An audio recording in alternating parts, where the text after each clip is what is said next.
Everyone. I'm going to go ahead and get started with today's webinar. Thank you for joining me.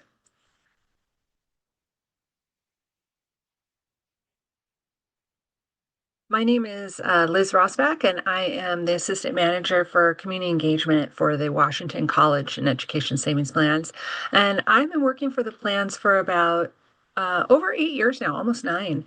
And we are just one of many programs that are part of the Washington Student Achievement Council, a small state agency here in Olympia that supports student success.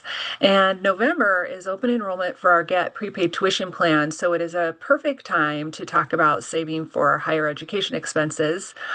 And today I'm just going to go over our two 529 plans, the GET prepaid tuition plan, as well as our investment plan that is called WA529 Invest. We went through some really positive changes at the beginning of this year, and we just rolled out a new website in February, and we also changed program managers for our investment plan. It is now managed by Tia. There's no annual fee, and there's a lot of fantastic investment options, so we're really excited about that. We also changed our name this year from the Washington College Savings Plans to the Washington Education Savings Plans, and that is to be more inclusive of all education pathways because these plans are really so flexible. And some of the things I'm just going to go over today are what is a 529 plan, the differences between a prepaid 529 and an investment 529. I'll also talk about what are qualified education expenses and eligible institutions. And I will cover how to open your account, use your account, some of the tax advantages and gifting limits. And then at the end, I'll just briefly touch on the new FAFSA rules and the new Roth IRA rollover rules. And I will have some resources for you at the end as well, other resources outside of the 529 plans. This presentation is really designed to be about 30 minutes long, and it does include some time for Q&A. So if you have any questions, feel free to drop them in the chat, or you can put them in the Q&A, and we can either answer them. I'll just answer them live at the end, or if you feel like you want to come off mute and ask the questions, feel free. You can do that too. And hopefully at the end, you will just know a little bit more about these programs so that you can make the decision about what's right for you. Because when we're in the community and we're talking to different parents, one of the most common things they say is that they just wish they knew about these programs when their children were younger. So let's get started. Saving for higher education expenses is important for many reasons, but the main reasons are really listed here. And first, it's about student success. There was a report that was done by the Center of Social Development that indicated that a child that has a dedicated college and education savings account, such as a 529 plan, is much more likely to graduate from high school and pursue additional education or career training afterwards.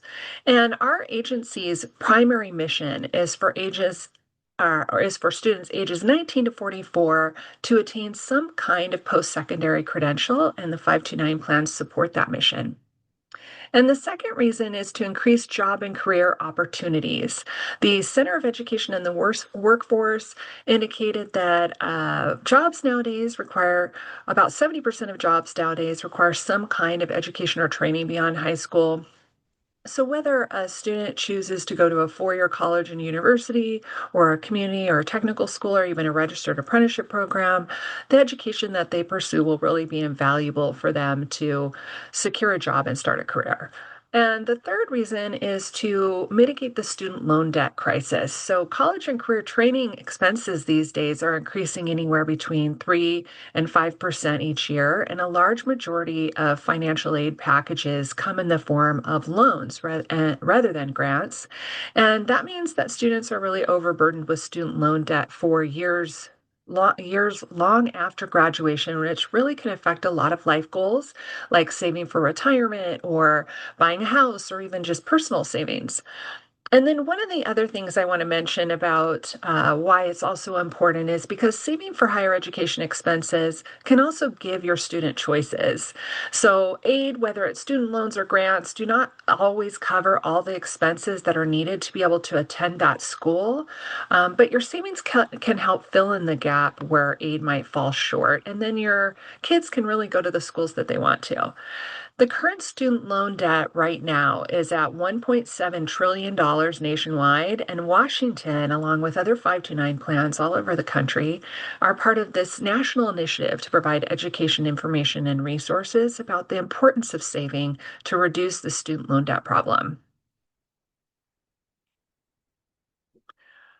Now, 529 plans, the 529 in the 529, when we say 529 plan, is just the IRS code for an education savings plan. And they have been around since the 80s. 529 plans have been designed to be tax advantaged and encourage people to save for higher education expenses. The money that goes into these accounts is post-tax dollars, but they will grow tax-free and remain tax-free as long as you use them for qualified education expenses at eligible institutions. And that includes schools all over the country, not just Washington, including many, many schools abroad. Now, there's a link at the bottom of this slide, and that is to collegesavings.org. That is an independent site of all 529 plans nationwide, and it's really a great resource. You can compare other 529 plans to one another. And there's also leaders in the industry from different treasurers' offices or leaders from different 529 plans across the country that write blog posts about different things that I think that you'll find helpful. So it's a great resource, so check it out. Now that we talked about what a 529 plan is, I'm just going to go over what kind of expenses you can use your plan for so you understand what we mean when we say qualified education expenses. So you can use your funds to pay for tuition. It can be full or part-time tuition, regular academic year or summer quarter. And you don't have to just use it for undergraduate. You can use it for graduate or professional programs as well. You can use your funds for state mandated fees or college specific fees. Now, state mandated fees are operating, building, service, and activity fees that are approved by the state of Washington, and they're also part of our guarantee for our prepaid tuition plan. Whereas college specific fees are fees that the schools themselves might impose. And so those kinds of things are recreational fees or library fees or technology fees. So next, you can use your funds to pay for on or off-campus room and board. The student must be attending school at least half-time in order to be able to do that, and the amount cannot exceed the cost of the room and board allowance on the cost of attendance budget. And so what you want to do is go to that school's website and take a look at their cost of attendance budget. They will have broken down all the costs or expenses for the school year, and whatever they list for room and board, just do not exceed that amount or you could create a taxable event. Now, your student doesn't have to be living on campus in order to use your funds for room and board. They can be living in an off-campus apartment or a sorority or fraternity, and they can even be living at home. You can use your funds to pay for books, supplies, and equipment. So any books, supplies, or equipment that are required or in connection for that student to be able to take that class. And that does include computers, software, and internet access. So you could purchase a new computer, any kind of peripheral equipment, and internet access that is used primarily while the student's enrolled. You can use your funds to pay for special needs as well. So those are expenses that are in connection with a student that might have special needs to be able to attend that class. So it could be adaptive hardware or mobility equipment, but that is another expense you can use your funds for. And not listed on this slide, but I do want to mention it is K through 12 private school tuition. So you can use your funds to pay for up to $10,000 annually at any elementary, secondary, public, private, or religious school. That amount is going to increase in January. And I do want to point out that our systems are not set up to send funds directly through to K through 12 private school tuitions because we have colleges and universities programmed into our system. And so in that case, you'll need to request a reimbursement instead. And please also note that if you have a 529 plan in another state, even though this is federally allowed, some states may not allow you to do it. So if you have a 529 plan in another state, just check with them. You also can use your funds to pay for the fees associated or certain expenses associated with registered apprenticeship programs. And so those need to be registered with the U.S. Department of Labor. So that could be like personal protective equipment or books. And also, additionally, you can use your funds to pay off student loans, so up to $10,000 per student per lifetime.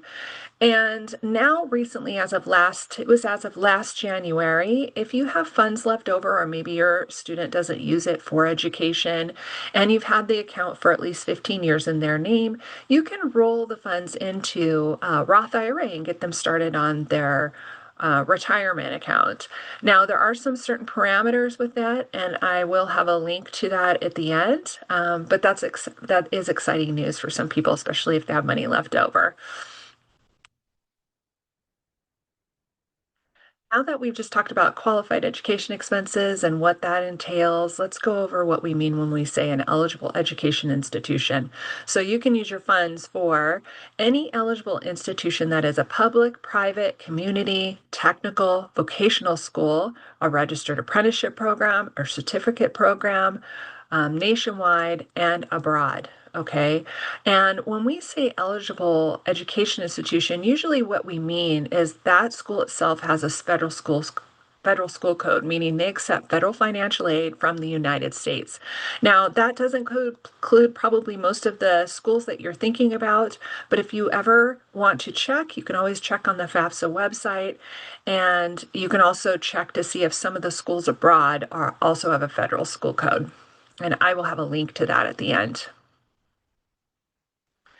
So every state in the country sponsors a 529 plan, and in Washington, we have more than one plan. We have two plans, and there's also two types of 529 plans. There's a prepaid tuition plan, and there's also something called an investment type college and education savings plans. We're about one of 9 states that have a prepaid tuition plan, but every state sponsors the traditional 529 plan. There's also something called a private college 529 plan, and those are designed specifically for families that are planning for their child to attend a private college or university and they want to save in that kind of a plan. Now, prepaid tuition plan is called the GET program or Guaranteed Education Tuition. It's been around for 27 years. Our prepaid plans usually allow participants to pre-purchase future tuition at a predetermined rate today. And so the account owner will purchase anywhere between 1 and 4 years worth of tuition for a child. And when that child reaches college age or their 18th birthday, the plan will pay out at tuition rates at that time. Now, how much tuition grows in value is dependent on tuition inflation. Whereas with the traditional 529 college and education savings plans, and ours is called WA529 Invest, those are different than prepaid plans because the account earnings are based on investment performance. And that typically consists of stocks and mutual funds, and they fluctuate very similarly to your 401k plan. Now, within the 529 plans, you'll hear people say, is that a direct sold plan or an advisor sold plan? When you hear someone say advisor sold plan, that just means there's an advisor attached to it. So you'll pay a little bit more to get the expertise of an advisor. However, our plans are direct sold, meaning you choose the investments and manage it yourself. Most of the investment type 529 plans offer a variety of age-based investment options where the underlying investments will become more conservative the closer that child reaches college age. And they also usually offer risk-based investment options as well, where their underlying investments will remain in the same fund or combination of funds, regardless of the age of the student beneficiary. Now, the IRS rule is that you can make changes to your investments up to 2 times per year. Now, this is a great side-by-side of both of our 529 plans, and it kind of helps, I think, visually to see the differences between the two. So I'm just going to talk about them and kind of go down the slide here. But first of all, with the GET prepaid tuition plan, there is a residency requirement. So either you or the child has to be a resident of Washington at the time that you open the account. Now, you're absolutely welcome to move after that and still contribute and keep your Washington account. It's just at the time you open it, one of you has to be a resident. Whereas with WA529 Invest, the investment plans, you can be living anywhere in the country at the time that you open the plan. The enrollment period for the GET prepaid tuition plan is November 1st through May 31st, and that's because we're waiting for the University of Washington to set tuition rates in the summer. So we will have a period in the summer in which you can't open your new account. Enrollment is open all year round for WA529 Invest, however. Now, the value for the GET prepaid tuition plan is tied to the highest public university in Washington. Typically, that has been UW or Wazoo, but mostly UW is just a little bit higher. So the state guarantees it will always keep pace with tuition at that highest public university. Whereas with WA529 Invest, the value is tied to investment performance, not tuition inflation. With the GAP program, it is a unit-based plan, and that is just a way to measure the value of the account. So, for example, 100 units is equivalent to 1 year's tuition guaranteed. You can purchase whole or partial units when you open your account. Most people are just putting in whatever they can afford, and then we're converting your dollars to units. And when you look in your account, you can see how much money you've put into your account, how many units that's purchased, and what that pays out at the current tuition rate. Now, right now, the unit price is $123.76. It is actually lower than tuition because tuition this year is $12,785. So right out of the gate, you're already starting out with a little bit of an earnings. The tuition price typically does change every single year. And I have linked on this slide how GET works and the GET price and payout value for you. With WA529 Invest, it is investment based, so the investment performance changes periodically, very similarly to your 401k plan. So you can start that account with as little as $1. I have linked how Invest works and also the Invest daily price and performance as well for you. When you're getting started and you're opening your GET account, you're just going to decide how much you want to save and when. And some people make a decision based on a certain goal they have in mind. Maybe it's 1 year's tuition or something like that. But you can decide how you want to save. So it could be either by check, or you could do a bill pay or payroll direct deposit. The state of Washington allows payroll direct deposit for the GET program. If you have another employer, just check with them and see if they're willing to do it, if that's something you're interested in. Or you can just do ACH as well.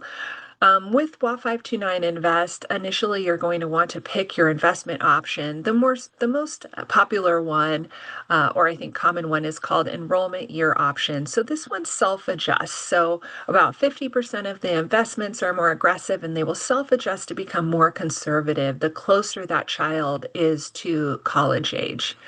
Now, you also can choose a multi-fund or single fund option. There is a guaranteed option, and then there also are some socially responsible investment options as well.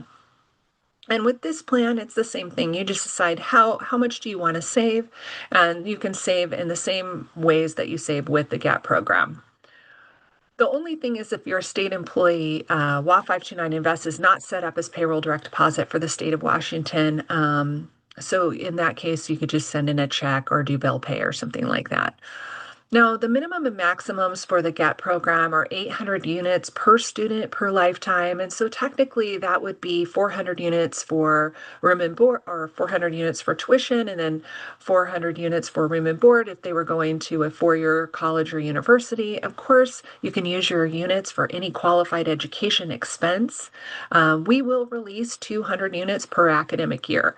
And so for use, and then whatever is not used just rolls over to the next year until they're all released. With WA529 Invest, the maximum contribution is $500,000, but if you have a GET and an Invest account for the same child, then it's $500,000 between the two plans. Now, a lot of people ask me which one of these plans is better, and I usually say neither is better. It's really up to you. WA529, the GET program, the GET prepaid tuition plan, is designed to provide peace of mind. It is a marathon, it's not a sprint. It is slow growth over time with a guarantee that it will keep pace with tuition inflation. Whereas WA529 Invest has the potential to grow faster because is an investment account, but just like your 401k, it ebbs and flows. So it's really whatever you're comfortable with. However, some people open both, and some people will pick one or the other. But I don't think you really can go wrong. They're both great plans. 529 plans do make a great gift, and anyone can contribute to an account for a beneficiary. You can open an account for your child, a grandchild, a friend's child, or even a relative like a niece or a nephew.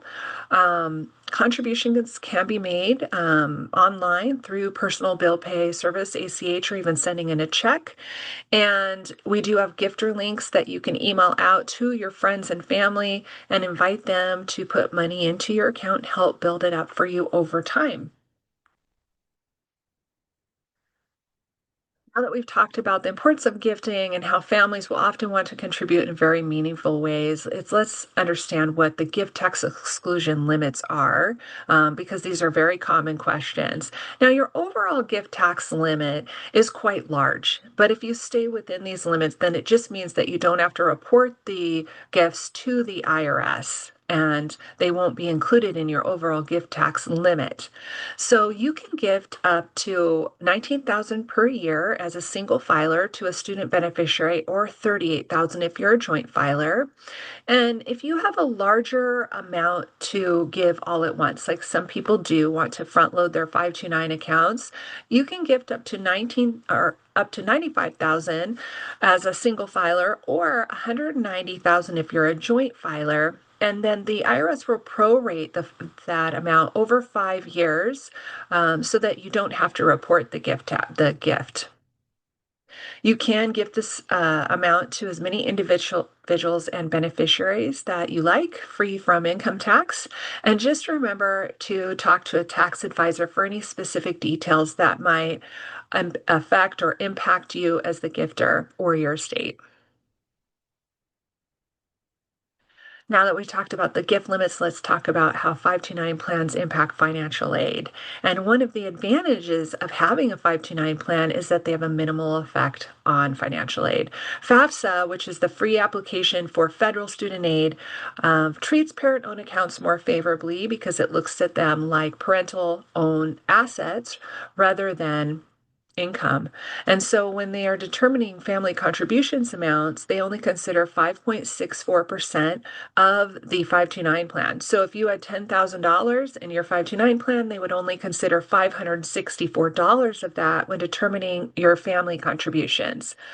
Grandparent-owned accounts used to have to be claimed as by the student as income in the second year, and that is no longer the case. FAFSA removed that rule, so grandparent-owned accounts are no longer considered.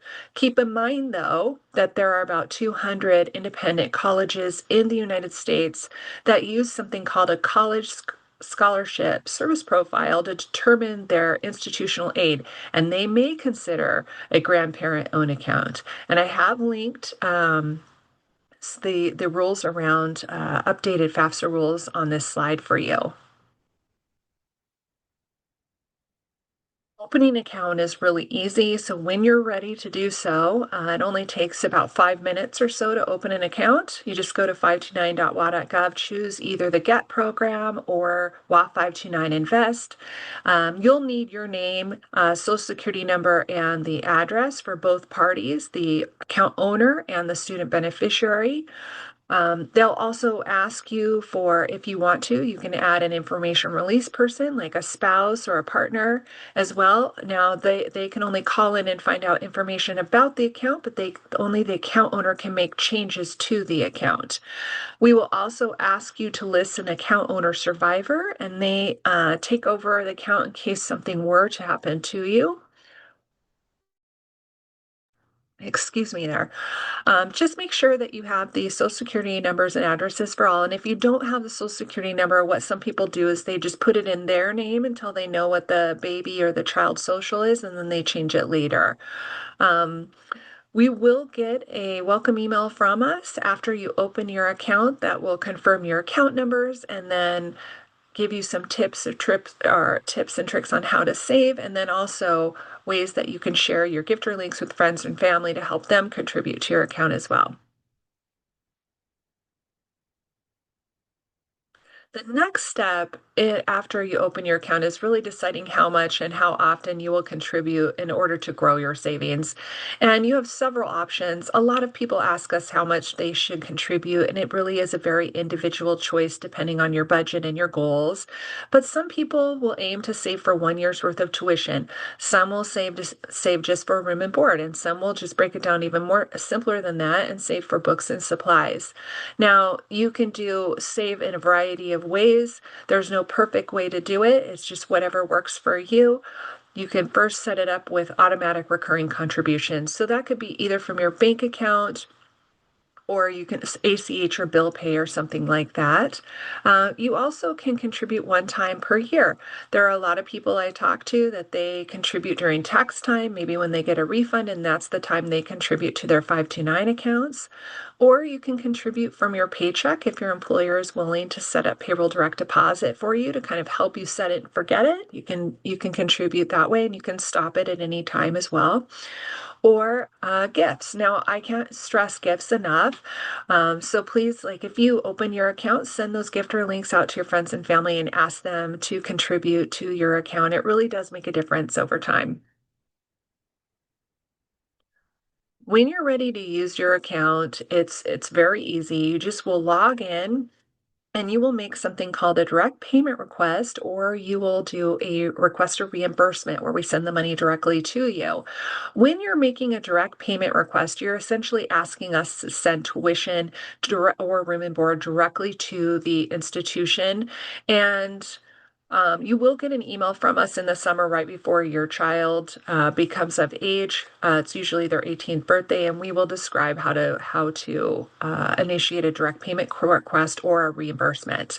You can also direct a reimbursement to go to your students. So maybe if your student's on campus and they buy books out of pocket, you can ask us to send a refund directly to them. Some people I talk to charge tuition and room and board and to get air miles, and then they'll reimburse themselves. So you can do something like that. One of the things I can't stress enough is just to make sure that you process a reimbursement in the same calendar year that you incurred the expense.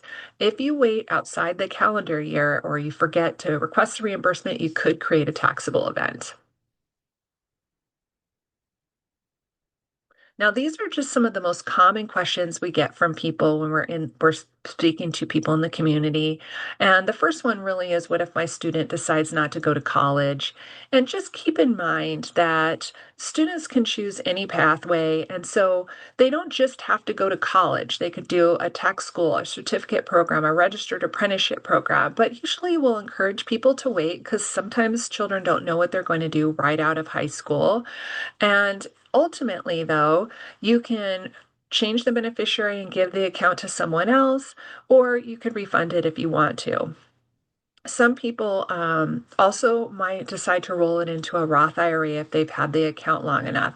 Now, if you refund your account and you don't use it for education expenses, the IRS can charge you a 10% federal tax on the earnings portion only, and then the earnings themselves are added to income and taxed as regular income.